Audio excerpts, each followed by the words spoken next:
Hi friends, ಎಲ್ರಿಗೂ ನಮಸ್ತೆ. Vedic ಅಸ್ಟ್ರಾಲಜರ್ಗೆ ಸ್ವಾಗತ. ನಿಮಗೆ ಎಲ್ಲರೂ ಹೇಗಿದ್ದೀರಾ? ನಾನು ಚೆನ್ನಾಗಿದ್ದೀನಿ. ಐ ಹೋಪ್ ನೀವೆಲ್ಲರೂ ಚೆನ್ನಾಗಿದ್ದೀರಾ ಅಂತ ಅಂದ್ಕೊಂಡಿದ್ದೀನಿ. ಪ್ಲೀಸ್ ಫ್ರೆಂಡ್ಸ್, ಈ ವಿಡಿಯೋನ ಫಸ್ಟಿಂದ ಕೊನೆವರೆಗೂ ಸ್ಕಿಪ್ ಮಾಡಿದೆ ನೋಡಿ. ನಿಮ್ಗೆ ಇಷ್ಟ ಆದರೆ ಲೈಕ್ ಮಾಡಿ, ಶೇರ್ ಮಾಡಿ. ಹೊಸದಾಗಿ ನೋಡೋರು ಫಸ್ಟ್ ವೇದಿಕ್ ಅಸ್ಟ್ರಾಲಜರ್ಗೆ ಸಬ್ಸ್ಕ್ರೈಬ್ ಮಾಡ್ಕೊಳ್ಳಿ. ಪಕ್ಕದಲ್ಲಿರೋ ಬೆಲ್ಲೈಕನ್ ಕ್ಲಿಕ್ ಮಾಡಿ. ನಾವು ಹಾಕೋ ಪ್ರತಿಯೊಂದು ವಿಡಿಯೋ ನೋಟಿಫಿಕೇಷನ್ಗೆ ಬರುತ್ತೆ, ತಕ್ಷಣ ನೋಡ್ಬೋದು. ನಾನಿವಾಗ ತಿಳಿಸ್ಕೊಡ್ತೀನಿ ಮಕರ ರಾಶಿ ಬಗ್ಗೆ. ಬನ್ನಿ, ಈ ವಿಡಿಯೋನ ಎಲ್ಲೂ ಸ್ಕಿಪ್ ಮಾಡದೆ ಪೂರ್ತಿಯಾಗಿ ನೋಡಿ ಸ್ನೇಹಿತರೆ. ಜೂನ್ ತಿಂಗಳ ಅಂದರೆ ಜೂನ್ 2026 ತಿಂಗಳ ಭವಿಷ್ಯ ಕಾರ್ಯಕ್ರಮಕ್ಕೆ ನಿಮಗೆಲ್ಲ ಆರ್ಥಿಕ ಸ್ವಾಗತ ಸ್ನೇಹಿತರೆ. ಗ್ರಹಗಳ ಸಂಚಾರ ಮತ್ತು ನಕ್ಷತ್ರಗಳ ಆಧಾರದ ಮೇಲೆ ಮಕರ ರಾಶಿ ಜಾತಕದ ಏನು ಪ್ರಭಾವ ಬೀರುತ್ತೆ ಎನ್ನುವಂಥ ವಿಚಾರವನ್ನು ಈ ವಿಡಿಯೋದಲ್ಲಿ ತಿಳಿಸಿಕೊಡ್ತೀನಿ ಸ್ನೇಹಿತರೆ. ಮಕರ ರಾಶಿಯವರು ಕೇಳ್ತಾ ಇದ್ರಿ ಮತ್ತು ಒಳ್ಳೆ ಟೈಮ್ ಯಾವಾಗ ಬರುತ್ತೆ ಅಂತ ಈಗ ತಿಳಿಸಿಕೊಡ್ತೀನಿ. ಒಳ್ಳೆ ಟೈಮ್ ಬಂದಾಗ ಸುಮ್ಮನೆ ಕಿವಿಲಿ ಕೇಳಿಸ್ಕೋತೀರ, ಜಾತಕ ತೋರಿಸಲ್ಲ, ಪರಿಹಾರ ಮಾಡಿಸಿಕೊಳ್ಳಲ್ಲ. ಆಮೇಲೆ ಮತ್ತೆ ಟೈಮ್ ಕೆಟ್ಟೋದಾಗ ಮತ್ತೆ ಹೇಗೆ ಕಮೆಂಟ್ ಮಾಡ್ತೀರಾ, ನಮಗೆ ಯಾವಾಗ ಒಳ್ಳೆ ಟೈಮ್ ಬರುತ್ತೆ ಮೇಡಮ್, ಯಾವಾಗ ಬರುತ್ತೆ, ನೀವು ಹೇಳ್ತಾ ಇರೋದು ಯಾವುದು ನಡೀತಾ ಇಲ್ಲ ಅಂತ. ಹಾಗಾಗಿ ಒಮ್ಮೆ ನಿಮ್ಮ ಜನ್ಮ ಜಾತಕವನ್ನು ನೀವು ಪರಿಶೀಲನೆ ಮಾಡಿಸ್ಕೊಳ್ಳಿ. ಯಾವುದಾದ್ರೂ ಸಣ್ಣ ಪುಟ್ಟ ಸಮಸ್ಯೆಗಳಿದ್ದರೆ ಚಿಕ್ಕ ಪುಟ್ಟ ಪರಿಹಾರಗಳನ್ನು ಮಾಡಿಕೊಂಡ್ರೆ ಖಂಡಿತ ಒಳ್ಳೆಯದಾಗುತ್ತೆ. ಒಳ್ಳೆ ಟೈಮ್ ಬರುತ್ತೆ. ಯಾಕೆ ಅಂತ ಹೇಳ್ತಾ ಇದ್ದೀನಿ. ಈಗ ನಿಮಗೆ ಮನೆ ಭಾಗ್ಯದ ಬಾಗಿಲು ಲಕ್ಷ್ಮಿ, ಧನಲಕ್ಷ್ಮಿ, ಧೈರ್ಯಲಕ್ಷ್ಮಿ, ಮಹಾಲಕ್ಷ್ಮಿನೇ ನಿಮ್ಮ ಮನೆ ಮುಂದೆ ಬಂದಿದ್ರು ನೀವು ಬಾಗಿಲು ತೆಗೆದೇ ಇದ್ದರೆ ಏನು ಮಾಡೋಕ್ಕಾಗುತ್ತೆ? ನಿಮ್ಮ ಜಾತಕದಲ್ಲೇ ಗುರುನೇ ಚೆನ್ನಾಗಿಲ್ಲ ಅಥವಾ ನಿಮ್ಮ ಜಾತಕದಲ್ಲಿ ಶುಕ್ರನೇ ಚೆನ್ನಾಗಿಲ್ಲ ಅಂದರೆ ಏನು ಮಾಡೋಕ್ಕಾಗುತ್ತೆ ಅಲ್ವಾ? ಸರ್ವಷ್ಟ ವರ್ಗ ಬಿಂದುಗಳು ಚೆನ್ನಾಗಿಲ್ಲ, ಅವೆಲ್ಲ ಏನೋ ಒಂದು ದಶಾಭುಕ್ತಿ ನಡೀತಾ ಇದೆ. ಈ ಗೋಚಾರದಲ್ಲಿ ನಮಗೆ ಬರುವಂತಹ ಒಳ್ಳೆ ಟೈಮ್ ಉಪಯೋಗ ಮಾಡಿಕೊಳ್ಳೋಕೆ ಆಗಲ್ಲ ಅನ್ನುವರು ಏನು ಮಾಡಬೇಕು? ಜಾತಕ ತೋರಿಸಿ ಪರಿಹಾರ ಮಾಡ್ಕೋಬೇಕು.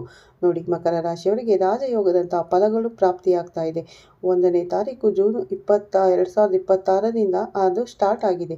ಅತಿಚಾರಿ ಬಹಳ ಫಾಸ್ಟಾಗಿ ಮೂವ್ ಆಗುತ್ತಿರುವಂಥ ದೇವಗುರು ಬೃಹಸ್ಪತಿ ಮಿಥುನ ರಾಶಿಯಿಂದ ಕರ್ಕಾಟಕ ರಾಶಿಯಲ್ಲಿ ಉಚ್ಚನಾಗಿದ್ದಾನೆ. ನಿಮ್ಮ ವ್ಯಯಾಧಿಪತಿ ಆಗಿರಬಹುದು, ನಿಮಗೆ ತೃತೀಯಾಧಿಪತಿ ಆಗಿರಬಹುದು. ಧೈರ್ಯದಿಂದ ನೀವು ಮುನ್ನುಗ್ಗಿದ್ರೆ ನಿಮಗೆ ವಿವಾಹಗಳಾಗುತ್ತೆ. ಹೌದು, ವಿವಾಹ ಯೋಗ ತುಂಬ ಚೆನ್ನಾಗಿದೆ. ಆಲ್ರೆಡಿ ವಿಡಿಯೋನ ಮಾಡಿ ಹಾಕಿದ್ದೀನಿ ಸ್ನೇಹಿತರೆ. ವಿವಾಹಗಳೇ ಆಗ್ತಾ ಇಲ್ಲ, ನೀವು ಸುಮ್ಮನೆ ಕೂತ್ಕೊಂಡಿರೋದು, ಪ್ರಯತ್ನನೇ ಮಾಡದೇ ಇದ್ದಾಗ ವಿವಾಹ ಆಗುತ್ತಾ ಆಗಲ್ವಾ ಅಂತ ನೀವು ಯೋಚನೆ ಮಾಡ್ತಾ ಇದ್ರಿ. ಆದರೆ ಜಾತಕಗಳೇ ನೀವು ತೋರಿಸಿಲ್ಲ ಅಂದರೆ ವಿವಾಹಗಳು ಆಗುತ್ತಾ? ಒಳ್ಳೆ ಟೈಮ್ ಬಂದಾಗ ನೀವು ಪ್ರಯತ್ನಗಳು ಪಟ್ಟಾಗ ಸ್ವಲ್ಪ ಪ್ರಯತ್ನ ಪಟ್ಟರೆ ತಾನೇ ಹೆಚ್ಚು ಫಲ ಪ್ರಾಪ್ತಿಯಾಗುತ್ತೆ. ನಾನು ಮೇಲೇ ಕೂತಿರ್ತೀನಿ, ಎಲ್ಲ ನನ್ನ ಮುಂದೆನೇ ಬರಬೇಕು ಅಂದರೆ ಆಗುತ್ತಾ? ಆಗಲ್ಲ. ಯಾಕಂದರೆ ನಿಮಗೆ ಗುರು ಧೈರ್ಯಾಧಿಪತಿ. ಧೈರ್ಯದಿಂದ ನೀವು ಮುನ್ನುಗ್ಗಬೇಕು, ಹಠ ಛಲ ಪರಾಕ್ರಮದಿಂದ ನೀವು ಮುನ್ನುಗ್ಗಬೇಕು. ಆವಾಗ ನಿಮ್ಮ ವಿವಾಹ ಚೆನ್ನಾಗಿರುತ್ತೆ. ರಿಟೇಲ್ ಅಂದರೆ ವ್ಯಾಪಾರದ ಲಾಭ ಆಗುತ್ತೆ.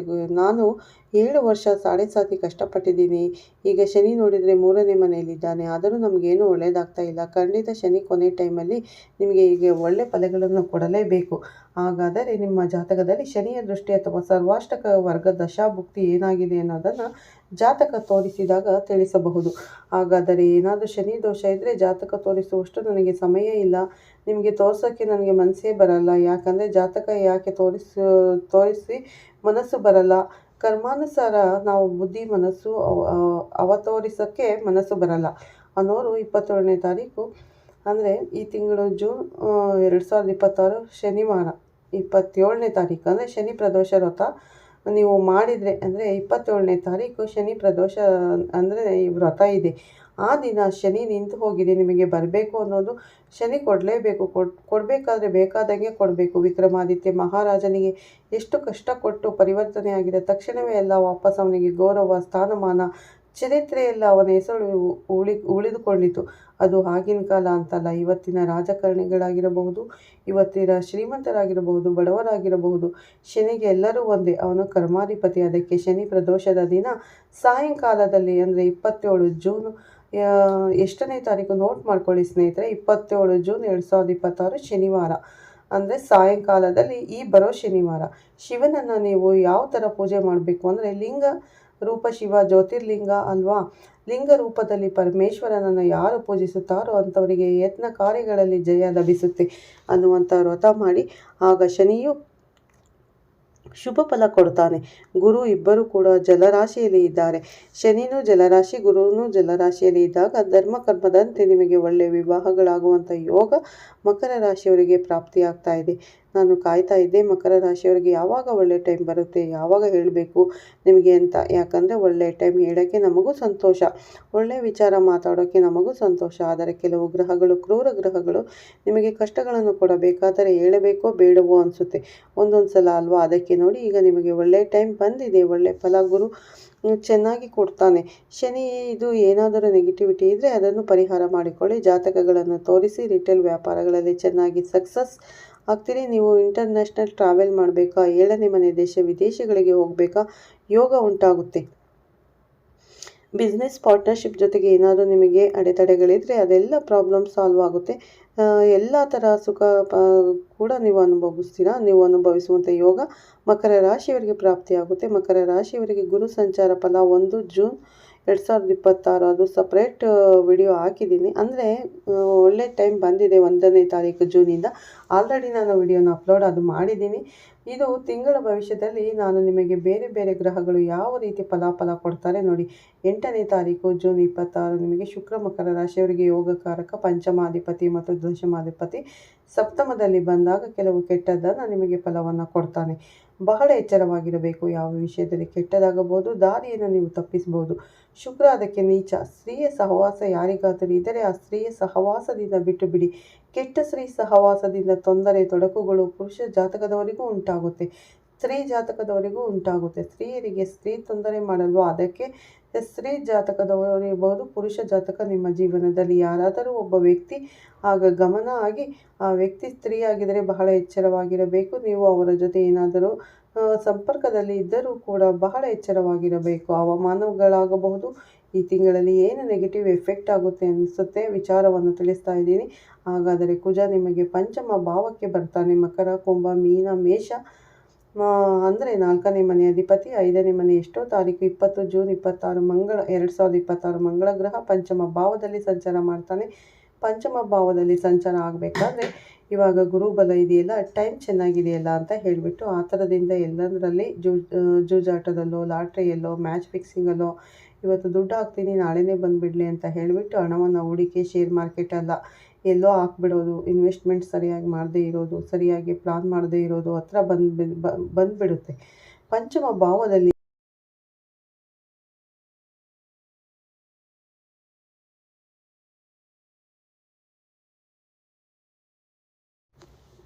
ಭಾವದಲ್ಲಿ ಮಂಗಳ ಆತ ಬೇಗ ದುಡ್ಡು ಮಾಡಿಬಿಡಬೇಕು. ಯಾಕಂದರೆ ಲಾಭಾಧಿಪತಿ ಮತ್ತು ಹಣವನ್ನು ಮಾಡಬೇಕು ಅಂತ ಹೇಳಿ ಇರೋ ಮನೆಯನ್ನು, ಭೂಮಿಯನ್ನು ಕಳ್ಕೊಬೇಡಿ ಎನ್ನುವಂಥ ವಿಚಾರ ತಿಳಿಸ್ತಿದ್ದೆ.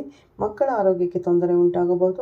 ಅನಾವಶ್ಯಕವಾದ ಚಿಂತೆ ಅಥವಾ ಜ್ವರ ಬರುವಂಥ ಸಾಧ್ಯತೆಗಳು ಇದೆ. ಅಂದರೆ ಗುರುಬಲ ಒಳ್ಳೆಯದು ಹೇಳಲಿಲ್ವಲ್ಲ ಗುರು ಅಂತ ಹೇಳ್ಬೋದು ನೀವು. ಒಳ್ಳೆ ಹೇಳಿದ್ನಲ್ಲ, ಗುರುಬಲ ನಿಮಗೆಲ್ಲ ಒಳ್ಳೆ ಫಲ, ವಿವಾಹ ಆಗುವಂಥ ಕಾಲ, ಪಾರ್ಟ್ನರ್ಶಿಪ್, ವ್ಯವಹಾರದ ಲಾಭ, ಇತರೆ ಗ್ರಹಗಳು ಯಾವ ಥರ ಫಲ ಕೊಡ್ತಾರೆ, ಕುಜ ಯಾವ ಥರ ನೆಗೆಟಿವ್ ಕೊಡ್ಬೋದು, ನೀವು ಎಷ್ಟು ಹುಷಾರಾಗಿರಬೇಕು, ಎಲ್ಲ ಅದರಲ್ಲಿ ಹೂಡಿಕೆ ಮಾಡೋದ್ರಲ್ಲಿ ಎಚ್ಚರಿಕೆಯಾಗಿರಬೇಕು. ಆದರೆ ಮಕರ ರಾಶಿಯವರಿಗೆ ಗೋಚಾರದಲ್ಲಿ ಸೂರ್ಯ ಶುಭ ಫಲವನ್ನು ಕೊಡ್ತಾನೆ.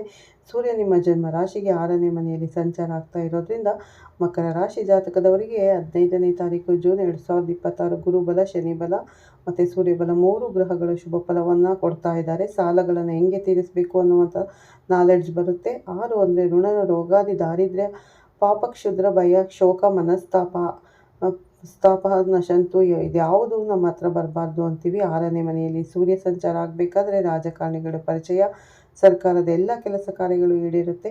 ನಿಮಗೆ ದೀರ್ಘಕಾಲದಿಂದ ಯಾವುದೇ ಕಾಯಿಲೆ ಇದ್ದು ಅದು ವಾಸಿ ಆಗ್ತಿರ್ಲಿಲ್ಲ, ಡಾಕ್ಟರ್ಗಳಿಗೆ ಹೋಗಿ ತೋರಿಸ್ತಾ ಇರ್ತೀರ, ಅವರಿಗೆ ಮಾತ್ರ ಯಾವುದು ಕೊಡಬೇಕು ಮಾತ್ರೆ ಅಂತಲೇ ಗೊತ್ತಿರಲ್ಲ. ಇವತ್ತು ಒಂದು ಮಾತ್ರೆ ಕೊಡಬೇಕಾದ್ರೆ 108 ಟೆಸ್ಟ್ ಮಾಡಿ ನಿಮಗೆ ಮಾತ್ರೆ ಕೊಟ್ಟು ಕಳಿಸಿ ಅದರಲ್ಲೂ ಕ್ಯೂರ್ ಆಗಲಿಲ್ಲ ಅಂದರೆ ಹಣ ಎಷ್ಟು ಖರ್ಚು ಆಗಿರುತ್ತೋ. ಸೂರ್ಯ 6ನೇ ಮನೆಗೆ ಬಂದಾಗ ಇದೆಲ್ಲ ಪ್ರಾಬ್ಲಮ್ ಸಾಲ್ವ್ ಆಗಿ ನಿಮ್ಮ ಕಾಯಿಲೆ, ಅಂದರೆ ಕೋರ್ಟಲ್ಲಿ ಏನಾದರೂ ಲಿಟಿಗೇಷನ್ ವಿವಾದಗಳಿದ್ದರೆ ಜಯ ನಿಮ್ಮ ಪರವಾಗಿ ಆಗುತ್ತೆ. ನಿಮ್ಮ ಸೇವಕರು, ನಿಮ್ಮ ಹತ್ರ ಸರ್ವೆಂಟ್ ಇದ್ದರೆ ಅವರು ನೀವು ಹೇಳ್ದಂಗೆ ಕೇಳ್ತಾರೆ. ನೀವೇನಾದರೂ ಅಂದರೆ ಫಾರಿನ್ನಲ್ಲಿ ಇದ್ದರೆ ವಿದೇಶ ವ್ಯಾಪಾರ, ಇಂಪೋರ್ಟೆಂಟ್ ಎಕ್ಸ್ಪೋರ್ಟ್ ಬಿಸ್ನೆಸ್ ತುಂಬ ಚೆನ್ನಾಗಿರುತ್ತೆ. ವಿದೇಶದಿಂದ ತರಿಸೋದು ಮತ್ತು ನಮ್ಮ ದೇಶದಿಂದ ಮಾರಾಟ ಮಾಡೋರಿಗೆ ಅಂತ ವಿದೇಶದಲ್ಲಿ ಇದ್ದು, ವಿದೇಶದ ಜೊತೆಗೆ ಆಸ್ಟ್ರೇಲಿಯಾದಲ್ಲಿ ಇದ್ದೀನಿ, UK ಇದ್ದೀನಿ, ದುಬೈಯಲ್ಲಿ ಇದ್ದೀನಿ ಅನ್ನೋರಿಗೆಲ್ಲ ವಾರ್ ನಡೀತಾ ಇದೆಯಲ್ಲ, ಅಲ್ಲೆಲ್ಲ ಏನಾಗುತ್ತೆ, ಅಲ್ಲಿರೋ ಜನಗಳ ಲೋಕಲ್ ಸಹಾಯ ಸಹಕಾರ ಸಿಗುತ್ತೆ. ನಿಮಗೆ ಜೀರ್ಣಶಕ್ತಿಯಲ್ಲಿ ಏನಾದರೂ ತೊಂದರೆ ಇದ್ದರೆ ಅದೆಲ್ಲ ಸಾಲ್ವ್ ಆಗುತ್ತೆ. ನಿಮಗೆ ಯಾವುದಾದ್ರೂ ಪೆಂಡಿಂಗ್ ಕರ್ಮ ಅಂತೂ ಅಂತ ಇಟ್ಟು ಸೂರ್ಯ 6ನೇ ಮನೆಗೆ ಬಂದ ತಕ್ಷಣ ಆ ಪೆಂಡಿಂಗ್ ಕರ್ಮ ಏನು ಹಿಂದಿನ ಜನ್ಮದಿಂದ ನೀವು ಮೂಟೆ ಕರ್ಮಗಳಿತ್ತು ಅದನ್ನು ಕಳ್ಕೊತೀರ. ಸರ್ಕಾರದಲ್ಲಿ ಯಾವುದೇ ದುಡ್ಡು ನಿಂತು ಹೋಗಿಬಿಟ್ಟಿರುತ್ತೆ ಅದೆಲ್ಲ ನಿಮಗೆ ಬರುವಂಥ ಯೋಗ ಉಂಟಾಗುತ್ತೆ ನೋಡಿ. ಮಕರ ರಾಶಿಯವರಿಗೆ ರಾಜಯೋಗ. ಯಾವ ವಿಚಾರದಲ್ಲಿ ಎಚ್ಚರವಾಗಿರಬೇಕು, ಯಾವ ವಿಚಾರದಲ್ಲಿ ಎಚ್ಚರವಾಗಿ ಏನು ಮಾಡಬೇಕು ಎಲ್ಲ ವಿಚಾರವನ್ನು ನಾನು ತಿಳಿಸಿದ್ದೀನಿ. ಹೊಸಬರು ನಮ್ಮ ಚಾನಲ್ಗಿನ್ನ ಸಬ್ಸ್ಕ್ರೈಬ್ ಆಗಿಲ್ಲ ಅಂದರೆ ಈ ಕೂಡಲೇ ಸಬ್ಸ್ಕ್ರೈಬ್ ಮಾಡಿ ಅಂತ ಕೇಳ್ಕೊತೀನಿ. ಮತ್ತು ಸೂರ್ಯನ ಏನು ಮಾಡಬೇಕು ಪರಿಹಾರ ಅಂದರೆ ಮಕರ ರಾಶಿ ಜಾತಕದವರು ಬೆಳಗ್ಗೆ ಬೇಗ ಸೂರ್ಯೋದಯ ಸಮಯದಲ್ಲಿ ಎದ್ದು ನಮ್ಮೆಲ್ಲ ಕಾಪಾಡ್ತಾ ಇರೋನೇ ಆ ಶಿವ. ಆದರೆ ಹೆಂಗಿದ್ದಾನೆ ಅಂತಲೇ ನಮಗೆ ಗೊತ್ತಿಲ್ಲ ಅಲ್ವಾ. ಶಿವನನ್ನು ನಿಮಗೆ ಯಾವ ರೂಪದಲ್ಲಾದರೂ, ಯಾವ ದೇವಿ ದೇವತೆ ರೂಪದಲ್ಲಾದರೂ, ನಿಮ್ಮ ಇಷ್ಟ ದೇವರು, ಕುಲದೇವರು ಯಾವುದೇ ಇರ್ಬೋದು, ಅಜ್ಜಿ ತಾತ ಪೂಜೆ ಮಾಡ್ತಿರ್ತಾರಲ್ಲ, ಏಕಾಗ್ರತೆಯಿಂದ ಪ್ರಾರ್ಥನೆ ಓಂ ನಮ ಶಿವಾಯ ಪಂಚಾಕ್ಷರಿ ಮಂತ್ರ ಜಪ ಮಾಡಿ ಶಿವನಿಗೆ ಆಗಾಗ ಪಂಚಾಮೃತ ಅಭಿಷೇಕವನ್ನು ಮಾಡಿಸ್ತಾ ಹೋಗಿ. ನಿಮಗೆ ಒಳ್ಳೆಯ ಫಲ ಪ್ರಾಪ್ತಿಯಾಗುತ್ತೆ. ನಿಮಗೆಲ್ಲ ದೇವರು ಒಳ್ಳೇದು ಮಾಡಲಿ, ಸಮಸ್ತ ಎಲ್ಲ ಲೋಕದಲ್ಲಿರೋ ಪ್ರತಿಯೊಬ್ಬರ ಜನರಿಗೂ ಒಳ್ಳೇದು ಮಾಡಲಿ ಅಂತ ಹೇಳ್ತಾ ಈ ವಿಡಿಯೋನ ಮುಗಿಸ್ತೀನಿ. ಈ ವಿಡಿಯೋನ ಫಸ್ಟಿಂದ ಕೊನೆವರೆಗೂ ಸ್ಕಿಪ್ ಮಾಡಿ ನೋಡಿ ಅಂತ ಕೇಳ್ಕೊತೀನಿ.